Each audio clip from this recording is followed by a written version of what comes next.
el señor alcalde había incumplido sus deberes como alcalde en materia gravísima, en 3 episodios, 3 escenarios diferentes. Y el Código Disciplinario Único dice que cuando se pruebe que se incurrió en una falta gravísima, la pena a imponer oscilará entre 10 y 20 años. La corrupción está hoy de rumba. Tiene unos fanáticos religiosos arrodillados ante ella. Bueno, este programa lo teníamos que grabar esta mañana y las circunstancias han cambiado. Ayer el alcalde Petro fue destituido por el señor procurador. Hoy un juez, de acuerdo con una tutela que se presentó, declara en suspensión esa destitución. Yo creo que hoy hay un punto de quiebre en la política en Colombia. Y bueno, y sigue la crisis de la justicia con mucha profundidad. Voy a empezar por preguntarle a Carlos Vicente Rudel, que se dice que sería candidato del mismo alcalde Petro si se va, porque esto está muy complejo. Si el señor procurador, dados unos hechos y unas circunstancias disciplinarias, tenía obligación de fallar. Porque ayer le oí decir una cosa que me llamó la atención, Carlos Vicente, porque además le voy a contar que es compañero mío de universidad y una de las personas que más admiro, concejal de Bogotá, y Miguel Gómez, que es representante de la Cámara por la U, siendo muy conservador. Yo nunca he podido entender, pero bueno, en otro programa nos cuenta. Usted dijo ayer, Carlos Vicente, como yo creo compartir, que el alcalde Petro no incurrió en ningún acto de corrupción, pero es que los temas disciplinarios no son solamente de corrupción, hay un espectro mucho más amplio. ¿Por qué solamente usted lo defiende por el lado de la corrupción? A ver, Noemí, digamos que hay como varios niveles para analizar el tema. En trazos gruesos, a mí me duele que Petro, que es un gobernante honrado, haya sido destituido y que gobernantes corruptos, que por supuesto siguen actuando como tales en el país, no hayan sido destituidos por la Procuraduría. Digamos, ese es un primer nivel de análisis, pero usted tiene razón. El Código Disciplinario Único no solamente se dirige a sancionar la corrupción, sino también otras faltas disciplinarias. Ahora bien, desde mi punto de vista, puedo estar equivocado, yo considero que, yo leí con mucha atención el pliego de cargos de la Procuraduría y digamos los segmentos pertinentes del fallo de la Procuraduría. Yo considero que respecto de Petro no se configuran las faltas disciplinarias alegadas por la Procuraduría. ¿Y a usted no le parece muy grave, Carlos Vicente, que en el país se haya vuelto el mayor atributo ser honrado, siendo que es lo elemental? Es decir, lo espantoso, lo aterrador es la delincuencia, es ser corrupto. Pero ya se volvió que el solo hecho de ser honrado pues es suficiente atributo. Usted tiene razón, eso es lamentable, Noemí, pero es una realidad que en Colombia tenemos que destacar a quienes son honrados. Y este alcalde lo es, y es un hombre que ha luchado antes de ser alcalde y como alcalde contra la corrupción. A mí me gusta de Petro, cuando yo he ido las pocas veces, creo que contadas con los dedos de una mano, que he ido al Palacio Líbano a hablar con el alcalde, siempre lo he encontrado muy sensible en relación con las denuncias que uno le puede plantear sobre el tema de la corrupción. No, y en ese aspecto usted también estaría al otro lado, pero hay que mirar también muchas otras cosas. Le pregunto a Miguel Gómez, usted lideró la revocatoria del alcalde Petro. Yo lo voy a decir con sinceridad como observadora. Desde que él arrancó, pues sí es normal con los temas de la oposición, pero prácticamente no lo dejaban gobernar. Es decir, él tuvo tiempo para defenderse.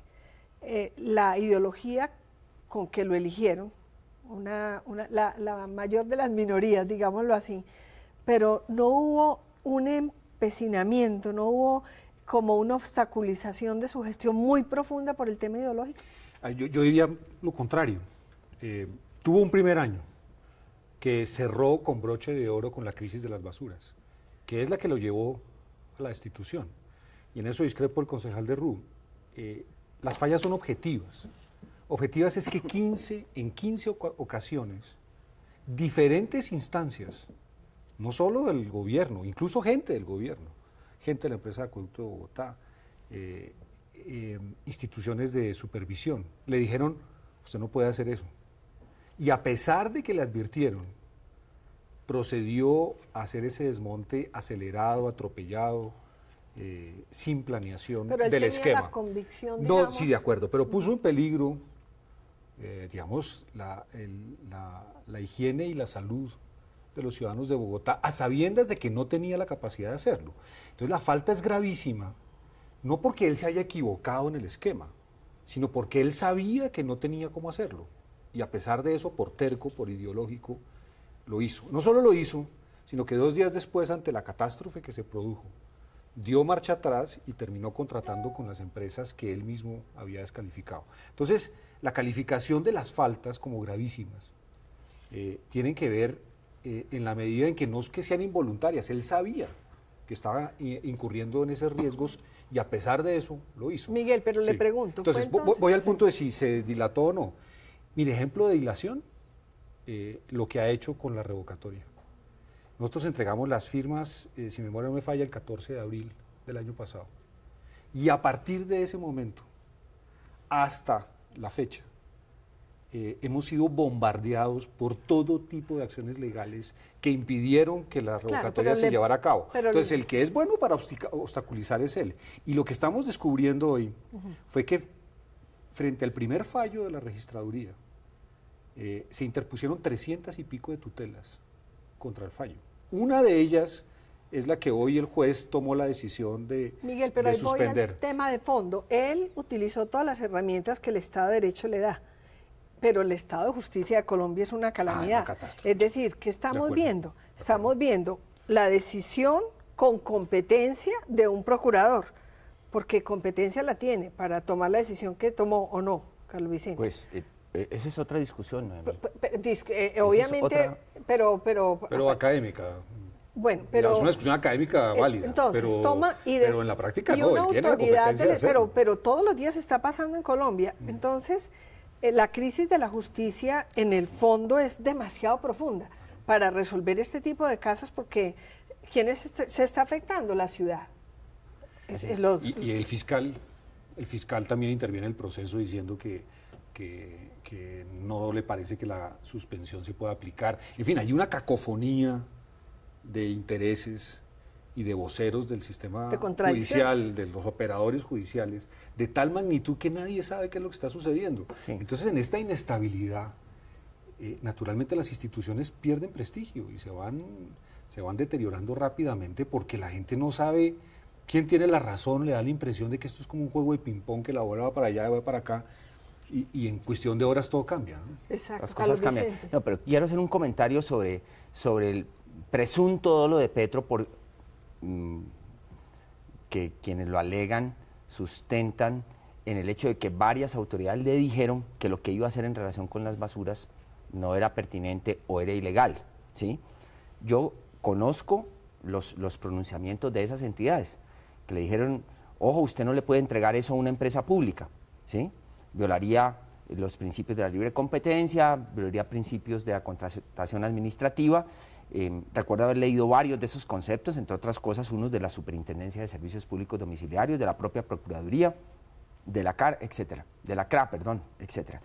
Pero a mi modo de ver, esos conceptos, con todo respeto, son discutibles, porque se negaron a ver un hecho jurídico nuevo que replanteaba el panorama jurídico, y era la orden perentoria que la Corte Constitucional le dio a Petro para que a corto plazo modificara como lo estimara pertinente. Es que las palabras de la Corte en eso son muy contundentes.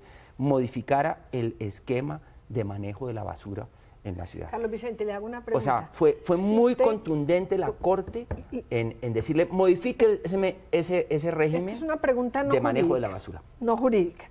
¿Usted cree que si se hubiera presentado una situación distinta de las basuras, a Petro, con una ideología distinta, con una aproximación distinta hacia lo público, lo hubieran dejado gobernar? Digamos que iba a haber muchos movimientos y acciones para obstaculizar el hecho de que pudiera terminar su gobierno, ¿sí? Pero aquí se presentaron unas circunstancias que facilitaron el hecho de este envión que condujo a su destitución. ¿La revocatoria qué fue? ¿Qué buscó la revocatoria? Yo quisiera preguntarle a Carlos Vicente, porque tengo mucho respeto por su opinión. Si el tránsito del modelo anterior de recolección de basuras al nuevo se hubiese realizado sin problemas, ¿usted cree que habría un problema?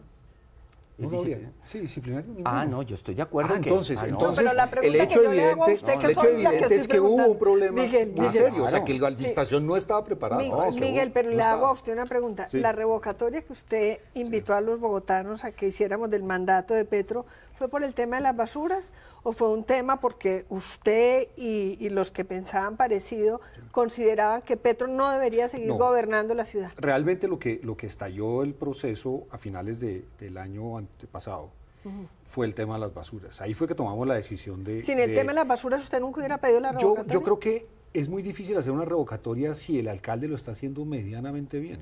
Eso fue el papayazo para A mí me pareció que cuando pasó eso y a los 2 días usted vio al alcalde diciendo que en gracia de no molestar a los ciudadanos voy a reconsiderar el esquema y tal, fue que tomamos la decisión un grupo de ciudadanos de impulsar el proceso, que empezó el 1 de enero, porque la revocatoria no se podía promover antes de un año de gestión del alcalde Petro. Entonces pasó un año, coincidió eso sí el final de diciembre con la crisis de las basuras, que fue ya, a mi modo de ver, la demostración de que había en la alcaldía pausa, Miguel, un usted problema queda serio. con el uso de la palabra. Listo, señor. Después la pido yo. Claro.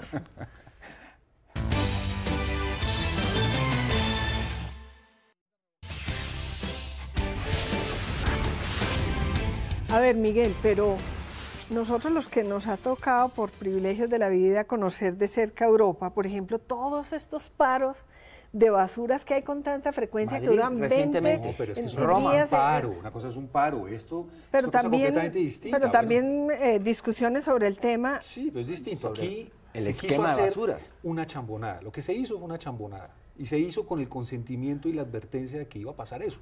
Entonces, por eso es que el procurador considera la falta gravísima, no porque en sí se hayan robado el dinero y tal. También se ha perdido mucho dinero, ¿no? Se ha perdido dinero, bastante.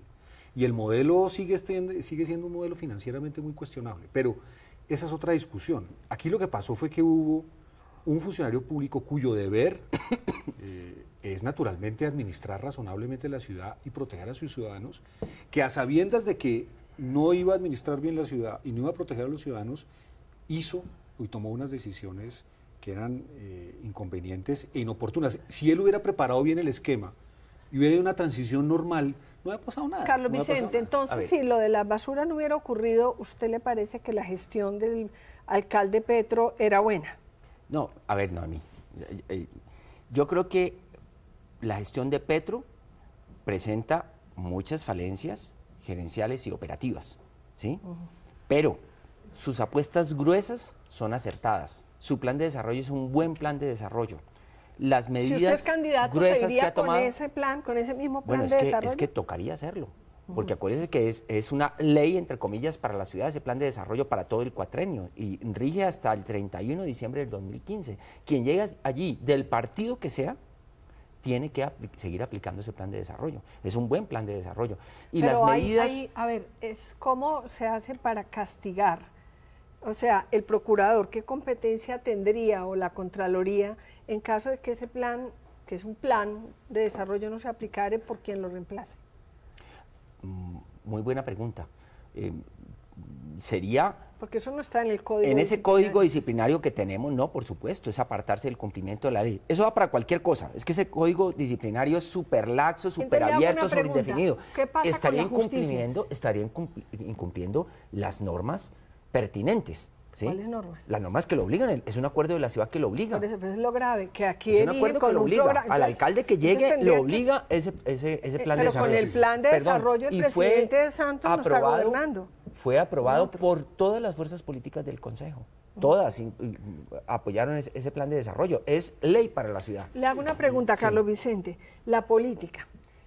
Las personas afines a las políticas de Miguel Gómez están preocupados porque dicen unos que nació un mártir, otros dicen que lo construyeron un héroe, pues que la política cambió totalmente.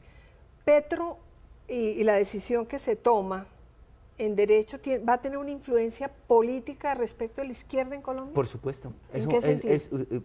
Ese tema es muy pertinente, Noemí, y es un tema que a mí me preocupa muy en particular, porque, digamos, mi identificación con Petro es muy grande en el sentido de su compromiso por transformar la ciudad en la dirección de la equidad, ¿sí? Y ha tomado en ese sentido unas medidas muy contundentes. Le voy a mencionar por lo menos dos.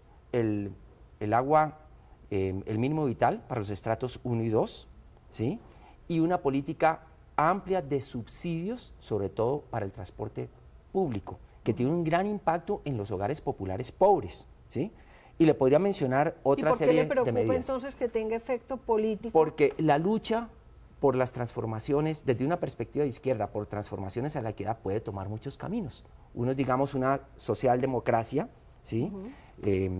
Digamos, de izquierda, porque hay muchos tipos de socialdemocracia, una socialdemocracia que acepta un régimen constitucional, que acepta una institucionalidad, que lucha para adquirir el poder a través del voto, ¿sí? Que respeta un ordenamiento institucional. Ese es un tipo de fórmula política de izquierda con la que yo me siento muy identificado.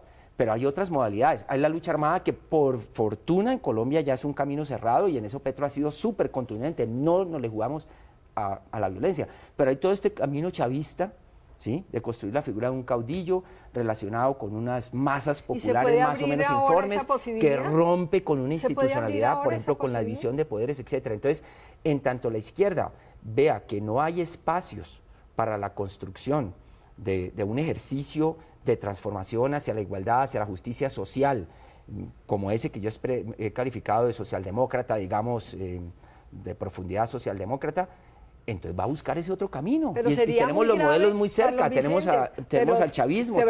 Pero perdón, sería un chantaje muy grave decir que si perdón, un minuto, termino. No es un chantaje, es una realidad. Claro, pero decir que si las autoridades competentes deciden en cualquier dirección, cualquier determinación respecto de la izquierda puede coger por otro lado, a mí me parece muy grave. No. Estamos mirándolo fríamente, como una posibilidad, ¿sí? Como una posibilidad. Yo no estoy diciendo que eso justifique. No estoy justificando entonces el que tomemos un camino, pongámosle ese nombre, un camino chavista, bolivariano. No lo estoy justificando. Yo no lo tomaría, yo personalmente no lo tomaría. Segura. A pesar del profundo nivel de identidad con la apuesta de Petro de verdad transformar la ciudad. Miguel, pero ¿usted qué opina sobre qué va a pasar con la izquierda en Colombia? Pero, perdón, yo quisiera decir rápidamente algo. Quizás hay un punto de fondo. Yo creo que la decisión del procurador no fue adecuada, ¿sí? Jurídicamente no fue adecuada. Y digamos, tendremos que revisar esa decisión.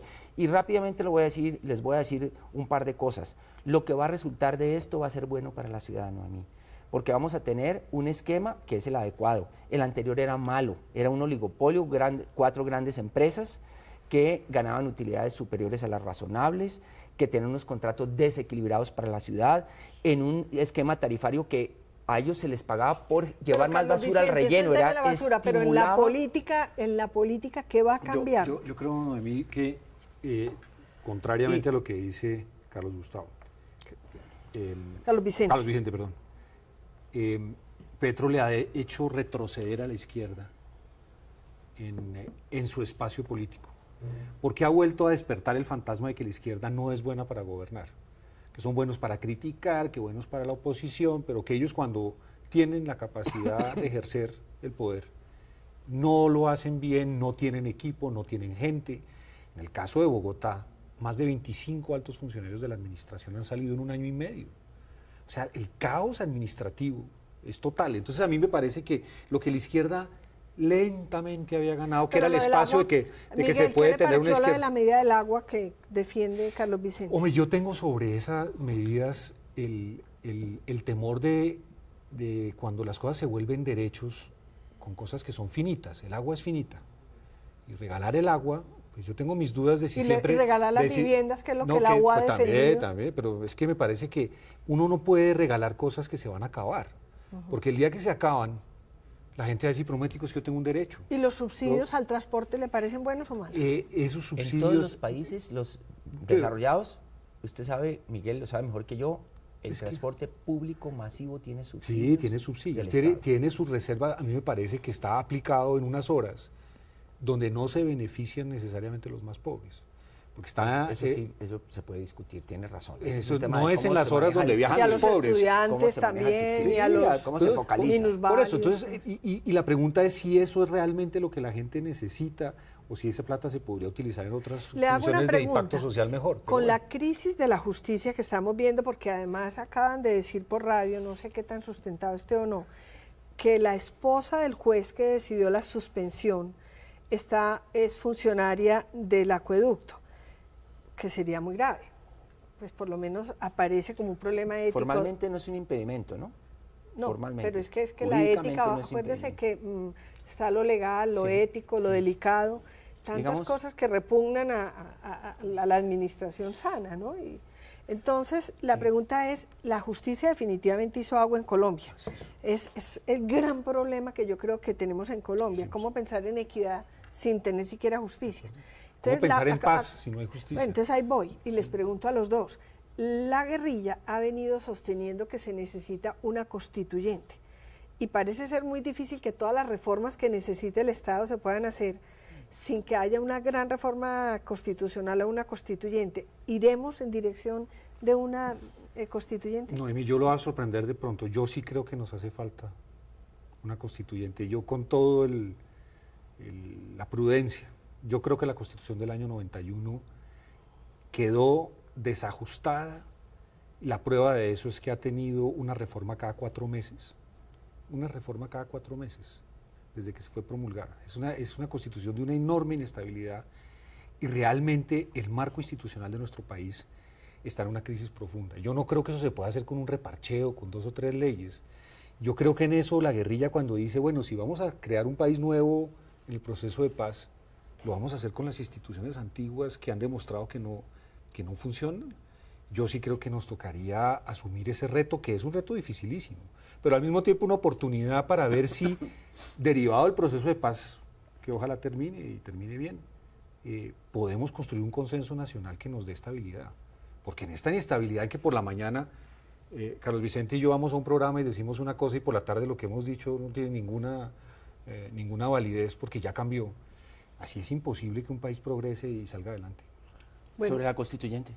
Quedas con el uso de la palabra porque me dicen que tenemos que hacer una pausa.